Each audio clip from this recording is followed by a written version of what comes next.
जोहार। इस video lecture में हम रीतिकाल के नामकरण पर विचार करने वाले हैं। हम ये जानते हैं कि जब प्रारंभिक प्रयास हिंदी साहित्य के इतिहास लेखन को लेकर हुआ तो उसमें एक प्रमुख नाम मिश्र बंधु का है, जिनकी रचना है मिश्र बंधु विनोद, जिन्होंने हिंदी साहित्य का काल विभाजन करने की कोशिश की थी और साथ साथ उन्होंने उसका नामकरण भी किया था। तो हिंदी साहित्य को मिश्र बंधु ने 3 भागों में बांटा था, जो आदि, मध्य और आधुनिक था। तो इससे परेशानी यह थी कि इससे किसी प्रवृत्ति का बोध नहीं होता था। एक सामान्य तौर पर जिस तरह से विभाजन होता है उस तरह से एक विभाजन कर दिया गया था। तो हम जिस विभाजन को स्वीकार करते हैं और जिस नामकरण को स्वीकार करते हैं वह रामचंद्र शुक्ल के द्वारा किया गया हिंदी साहित्य का नामकरण है। तो पहली बार रामचंद्र शुक्ल ने ही हिंदी साहित्य के इतिहास को आदिकाल, जिसे उन्होंने वीरगाथा काल कहा, और फिर मध्यकाल, जिसमें उन्होंने 2 भाग किए, पूर्व मध्यकाल और उत्तर मध्यकाल, और फिर आधुनिक काल, इस तरह का विभाजन किया। तो मध्यकाल को जब उन्होंने 2 भागों में बांटा तो पूर्व मध्यकाल को उन्होंने भक्ति काल कहा और उत्तर मध्यकाल को रीतिकाल कहा। और रीतिकाल का समय उन्होंने 1700 से 1900 विक्रम संवत माना। तो रामचंद्र शुक्ल जो है वो संवत में लिखते थे। अगर उसको ईस्वी में हम तब्दील करेंगे, कन्वर्ट करेंगे, तो वह हो जाता है 1643 से 1843। मैंने शायद आपको किसी क्लास में या इससे पहले के किसी वीडियो में बताया था कि जब आप विक्रम संवत से 57 साल घटा देते हैं तब वो ईस्वी सन हो जाता है। मतलब 57 विक्रम संवत का मतलब हुआ 1 ईस्वी। तो उसी तरह से जब वो कहते हैं कि 1700 विक्रम संवत से रीतिकाल की शुरुआत मानी है रामचंद्र शुक्ल ने, तो 1700 विक्रम संवत का अर्थ हो गया 1643 ईस्वी। तो रीतिकाल का समय जो है 1700 से 1900 विक्रम संवत रामचंद्र शुक्ल ने माना है। उसे अगर हम ईस्वी में अब कहेंगे तो आप समझ सकते हैं, और यह कि इसे हम 1643 से 1843 का समय मानेंगे। रीतिकाल नाम जो है वह रामचंद्र शुक्ल का ही दिया हुआ है। बहुत सारे लोगों ने यह मतलब रामचंद्र शुक्ल जो है वो चिंतामणि से रीतिकाल का प्रारंभ मानते हैं, जो 1700 विक्रम संवत से है। बहुत सारे लोग केशवदास को भी महत्व देते हैं कि वो कहते हैं कि नहीं, रीति की जो परंपरा है वह केशवदास से शुरू होती है। तो रामचंद्र शुक्ल का मानना है कि अगर हम केशवदास से मानेंगे तो हमको और 50 साल, मतलब केशवदास के यहाँ रीति का निरूपण हुआ है, पर उसके 50 साल बाद रीति ग्रंथों की परिपाटी एक अविरल धारा के रूप में शुरू हुई। तो रामचंद्र शुक्ल जिस तरह से आदिकाल को वीरगाथा काल कहते हैं, जिसमें वो उस काल की मुख्य प्रवृत्ति और मनोविज्ञान को आधार बनाते हैं, तो उसी तरह से रीतिकाल का नामकरण करते हुए भी वह यही ख्याल रखते हैं कि इस काल की जो मुख्य प्रवृत्तियाँ थी वह क्या थी। और उन्होंने देखा कि यहाँ पर रीति पद्धति पर विशेष जोर रहा। रीति का जो अर्थ है, जो हम रीतिकाल कह रहे हैं, तो रीतिकाल में रीति का जो अर्थ है उसका अर्थ होता है जैसे पद्धति, नियम, तरीका, शैली, प्रणाली, अंग्रेजी में इसे स्टाइल कह सकते हैं, ठीक है ना, किस मार्ग की, किस शैली की कविता लिखी जा रही है। तो काव्य रीति का मतलब हो गया क्या काव्य रचना करने की शैली, वह किस शैली में लिखी जा रही है। तो इस युग में शैली पर ही सबसे ज़्यादा जोर था, इसीलिए यानी रीति पर ही जोर था, इसलिए इस काल को रीतिकाल कहा गया। और फिर हम देखेंगे तो इस काल को अलग अलग लोगों ने, जैसे भगीरथ मिश्र जो हैं, जो रीतिकाल के प्रमुख अध्येता और विद्वान माने जाते हैं, उन्होंने कहा कि इस काल के कवियों को रस, अलंकार, नायिका भेद, ध्वनि आदि के वर्णन के सहारे अपनी प्रतिभा का प्रदर्शन करना मुख्य उनका उद्देश्य था। कि ये सारे जो है संस्कृत काव्य शास्त्र से हुए कि मतलब कविता का जो प्रमुख गुण है वो क्या होना चाहिए, तो उसका वो सारे उस अंगों को, काव्य के अंगों का वो वर्णन करते थे अपने प्रतिभा दिखाने के लिए। इनमें इस बात पर विवाद होता था कि कौन सा अलंकार श्रेष्ठ है, या ध्वनि ज़्यादा श्रेष्ठ है या नहीं, या फिर इस कविता में कौन कौन से उदाहरण है, वो उदाहरण जो है वो सही तरीके से अगर अलंकार के ही हैं तो आए हैं या नहीं। और इस बात पे खंडन मंडन होता था और तमाम तर्क वितर्क इन आचार्यों में चला करता था कि उनका उद्देश्य यही देखना होता था कि इस रचना में कौन कौन सा अलंकार है, कौन कौन सी शब्द शक्ति है। काव्य सौंदर्य को स्पष्ट करने के लिए अलंकार, रस, नायिका भेद आदि को की जांच की जाती थी और इस आधार पर यह निर्णय लिया जाता था कि अमुक कविता जो है वो श्रेष्ठ है या नहीं, अमुक कवि जो है वो महत्वपूर्ण है या नहीं। तो सबसे पहले अगर हम देखें रीतिकाल के नामकरण को लेकर तो वो मिश्र बंधु हैं जिन्होंने इसको अपने मिश्र बंधु विनोद जो उन्होंने हिंदी साहित्य का ग्रंथ लिखा था उसमें इस काल को अलंकृत काल कहा। अलंकृत कहने का मतलब उनका अभिप्राय जो था वो अलंकार से था। अलंकार का एक अर्थ हम जानते हैं कि आभूषण भी होता है, जिसका संबंध जो है वो अलंकरण यानी आभूषण। अलंकरण से उन्होंने कहा कि इस काल में जो है अलंकार जो है सबसे ज़्यादा प्रयुक्त हुआ, इसीलिए इस काल को अलंकृत काल कहना चाहिए। मतलब रीति काल में अलंकारों के प्राधान्य से या अलंकारों के प्रयोग पर ज़्यादा जोर होने से उन्होंने कहा कि इस काल की मुख्य प्रवृत्ति जो है वो अलंकार निरूपण है, इसीलिए इस काल को अलंकृत काल कहना चाहिए। हालांकि इसके साथ साथ मिश्र बंधु ने अलंकार को एक व्यापक अर्थ में लिया था और यह भी बताया कि इस प्रणाली की वजह से रीति ग्रंथों का प्रचार बढ़ा, आचार्यत्व बढ़ा और आचार्य स्वयं कविता की रीति सिखाते थे। वो कहते थे मतलब जैसे वो कहते थे कि अगर आप इस विषय पर लिख रहे हैं तो इसमें इस तरह का कथन होना चाहिए, तो ये तभी आपकी कविता जो है वो श्रेष्ठ होगी। ऐसा ही आचार्य कर रहे थे।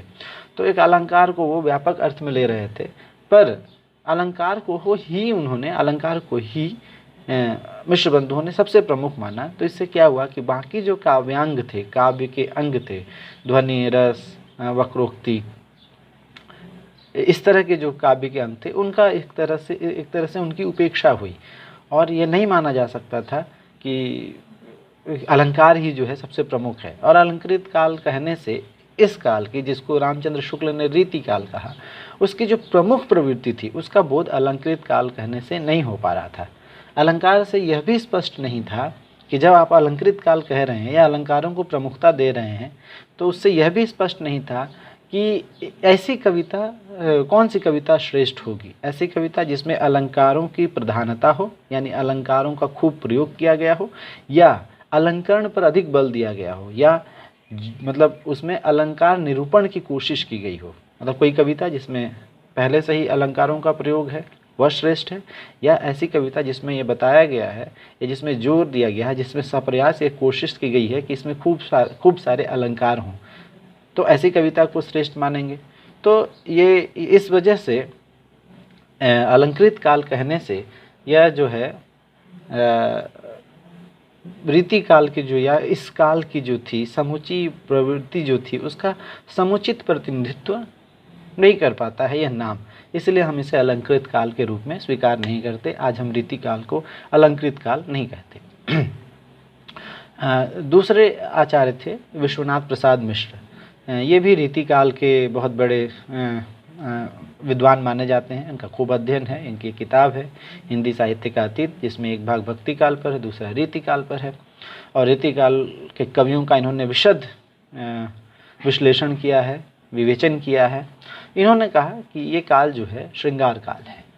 हिंदी साहित्य का ये कह रहे हैं, विश्वनाथ प्रसाद मिश्र ने ये कहा कि हिंदी साहित्य का काल विभाजन करते हुए हिंदी साहित्य के इतिहासकारों ने श्रृंगार और प्रेम के जो प्रमुख कवि थे उनको फुटकल खाते में रख दिया, यानी एक ऐसा मतलब उनको प्रधान कवि के रूप में स्वीकार नहीं किया।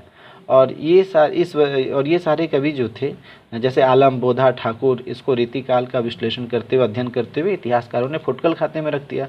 और यही वो कवि थे जो प्रेम और श्रृंगार के ज़्यादा रचनाएं कर रहे थे। तो इस वजह से क्या हुआ कि वो जो श्रृंगार काल नाम को महत्व नहीं दिया गया, जबकि इस काल की जो प्रमुख प्रवृत्ति है वो श्रृंगार निरूपण है या श्रृंगार रस है। रामचंद्र शुक्ल ने माना है अगर इस काल को सिर्फ रस के आधार पर अगर नामकरण करना हो तो इसको आप श्रृंगार काल कह सकते हैं, लेकिन ऐसा संभव नहीं है कि आप किसी एक काल को सिर्फ एक काव्यांग या सिर्फ एक रस के आधार पर उसका नामकरण करें। और ये भी सही है कि क्या रीति काल के कवियों ने सिर्फ श्रृंगार रस का विवेचन किया है? क्या सिर्फ उसी को आधार मानकर रचनाएं की हैं? वियोग श्रृंगार और संयोग श्रृंगार ही वहाँ पर है, वहाँ दूसरे काव्य प्रवृत्तियाँ भी विद्यमान हैं, इसलिए इस नाम को स्वीकार नहीं किया गया। आप ये भी देखेंगे कि रीति काल में श्रृंगार रस की प्रधानता तो है, पर स्वतंत्र रूप में नहीं, बल्कि वह रीति पर आश्रित है कि जिस तरह से वह रीति पद्धति पर उन्होंने कई काव्य रीति का प्रयोग किया है और उसमें वो श्रृंगार जो है रस का निरूपण करते हैं।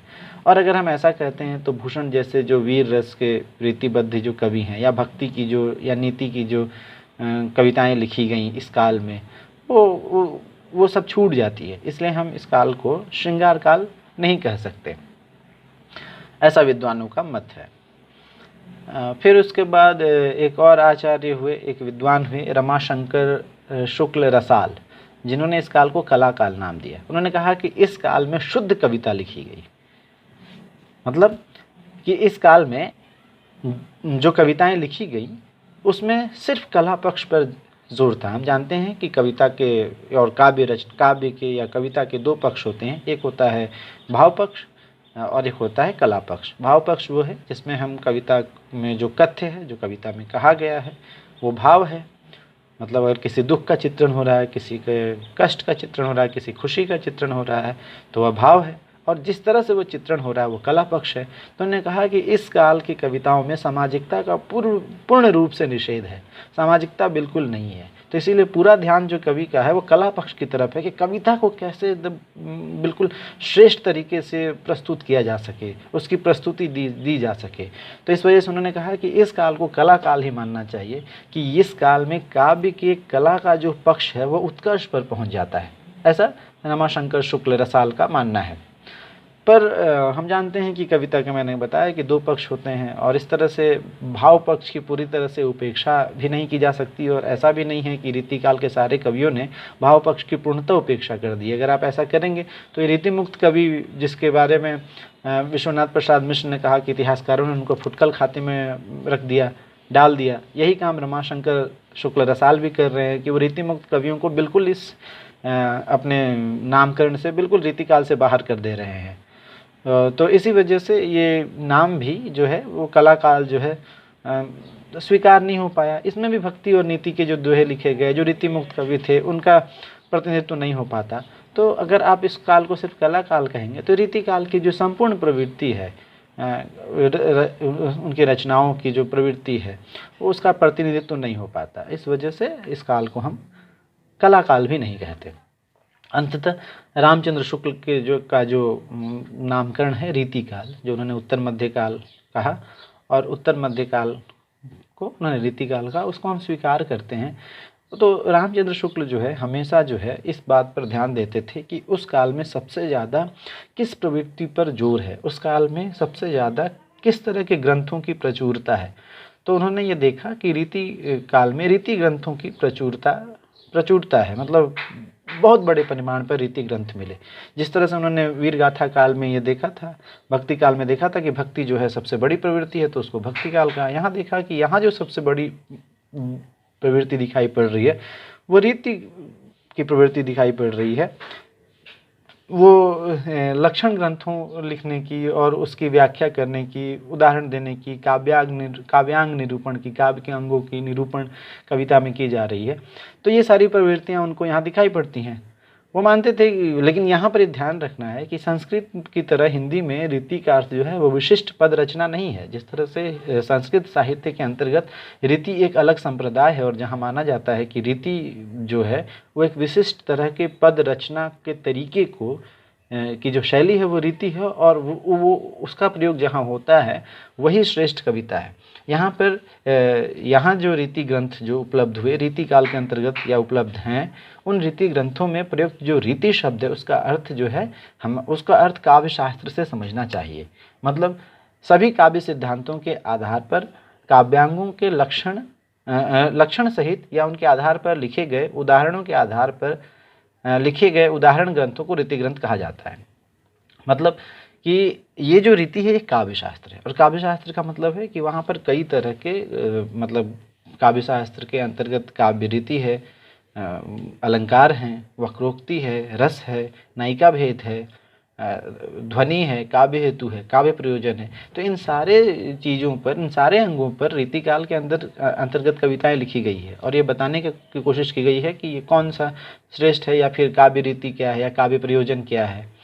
अलंकार कौन से श्रेष्ठ होते हैं या अलंकार में कौन सा कैसे आता है, कविता में प्रयुक्त होना चाहिए, ये सारी विशेषता ये हमें रीति काल में दिखाई पड़ती। तो रीति ग्रंथों में क्या होता था कि किसी काव्यांग का या हो सकता था कि वो सारे काव्य के अंगों का या किसी विशेष काव्य के अंग का लक्षण बताया जाता था और फिर उसको उदाहरण देकर बताया जाता था कि ये है। जैसे केशव ने कहा कि अलंकार जो है वो किसी भी कविता का प्राण है या कविता वही श्रेष्ठ है जिसमें अलंकार का प्रयोग है। यह उन्होंने लक्षण दिया एक आदर्श कविता का या श्रेष्ठ कविता का कि अलंकार उसमें होना चाहिए, ये लक्षण बताया। और उदाहरण देते हुए उन्होंने ये रचना की कि भूषण बिनु न विराजई कविता बनीता मित। ये उन्होंने बात कही कि भूषण के बिना जो है वो कविता हो या स्त्री हो वो अच्छी नहीं दिखती। हालांकि मैं इस बात से इत्तेफाक नहीं रखता हूँ कि मतलब स्त्री वाला जो पक्ष है यहाँ पर, ये उन्होंने पहले ये लक्षण बताया श्रेष्ठ कविता का कि उसमें अलंकार होना चाहिए और फिर उदाहरण देकर बताया कि देखिए ये कविता जो है श्रेष्ठ कविता है। तो ऐसे ही रीति ग्रंथों की रचना की। श्याम सुंदर दास जो आचार्य रामचंद्र शुक्ल के ही समकालीन थे, उन्होंने भी हिंदी साहित्य के उत्तर मध्यकाल में श्रृंगार रस की प्रचुरता और रीति मुक्त कवियों का महत्व स्वीकार किया और कहा कि जो रामचंद्र शुक्ल ने नामकरण किया है इसे रीति काल किया कहा है, यही स्वीकार कर लेना चाहिए। तो हिंदी साहित्य के अंतर्गत उसके बाद के जो इतिहासकार हुए, चाहे हजारी प्रसाद द्विवेदी हों या रामस्वरूप चतुर्वेदी हों, बच्चन सिंह हों, इन सारे लोगों ने रामचंद्र शुक्ल के नामकरण को, मतलब उत्तर मध्यकाल का जो नामकरण उन्होंने रीति काल कहा, उसको स्वीकार किया। और जो इसके जो अलंकृत काल, श्रृंगार काल और कला काल जैसे नाम कुछ विद्वानों ने देने की कोशिश की या उसके पीछे उन्होंने अपने तर्क दिए, उसको अस्वीकार किया गया और माना गया कि उसमें रीति काल की जो संपूर्ण प्रवृत्ति है, जो साहित्यिक प्रवृत्ति है, उसका प्रतिनिधित्व नहीं मिलता।